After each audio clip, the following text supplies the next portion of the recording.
Tout d'abord, je vous remercie beaucoup pour l'honneur que vous me faites avec ces prix et pour la confiance que vous m'avez montrée pendant ces années qu'on a travaillé ensemble. Bien sûr que je me rappelle très bien au moment où j'étais désigné, où il n'était pas encore sûr que je vais être commissaire à l'agriculture, quand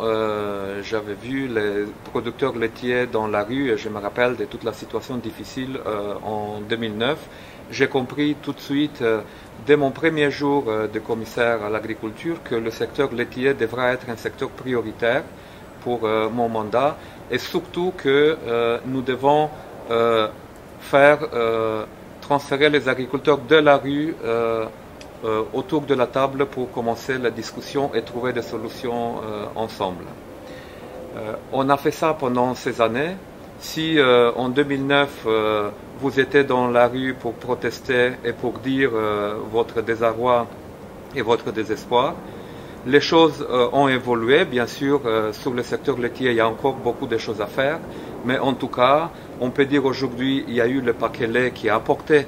certains éléments, peut-être pas tout ce qu'il faut pour le secteur laitier, mais c'est un premier pas qui a été fait avec les paquets lait. Dans la réforme de la politique agricole commune, nous avons maintenant des instruments pour gérer des situations de crise, y compris dans le secteur laitier, et on a touché y compris aux règles de concurrence dans des situations de crise, des situations difficiles, pour pouvoir prendre toutes les mesures nécessaires. Je ne me suis pas contenté de ça, et vous vous rappelez de la conférence que nous avons organisée sur le secteur laitier l'année dernière.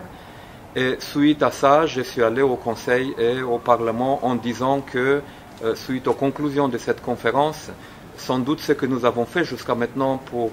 gérer des situations de crise, il ne suffit pas, que si nous avons des instruments pour gérer des crises qui sont là, nous n'avons pas encore assez d'instruments pour prévenir des situations de crise. Donc on a fait des pas, mais sans doute il y a encore des choses à faire.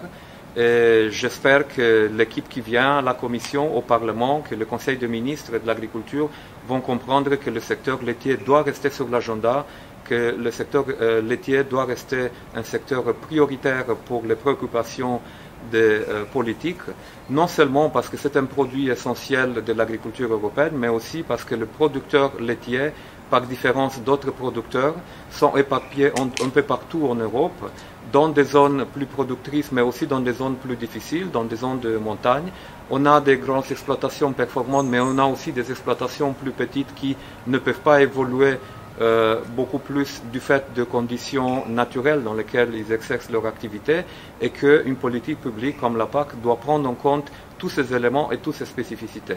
Et si nous voulons des producteurs laitiers dans l'Union européenne, nous devons, plus que pour d'autres secteurs, prendre en compte à la fois la diversité du secteur, mais aussi l'incertitude de ces secteurs du fait que nous avons maintenant éliminé les quotas. Donc il y a encore de pain sur la planche, mais j'espère que ce que nous avons fait ces années ont été des pas importants, mais que ça va donner le courage et la force à ceux qui devront prendre des décisions pour poursuivre cette action. Je suis content qu'ensemble, suite à votre demande, nous avons pu mettre en place cet observatoire du secteur lait. C'est le premier secteur agricole dans l'Union européenne qui a cet instrument, et ça c'était votre demande, c'était votre proposition. Je sais que votre proposition était un peu plus complexe et plus complète et qui allait au-delà de cet observatoire, mais ce qui me semble important, c'est qu'il y a déjà un pas qui a été fait. Vous êtes maintenant autour de la table, vous n'avez plus besoin de rester dans la rue devant la Commission européenne pour dire ce que vous souhaitez. Vous pouvez être autour de la table, non seulement dans l'Observatoire lait, mais maintenant votre organisation est aussi représentée dans les structures consultatives de la Commission européenne. Donc vous avez maintenant des instances où vous pouvez vous exprimer auprès des pouvoirs publics.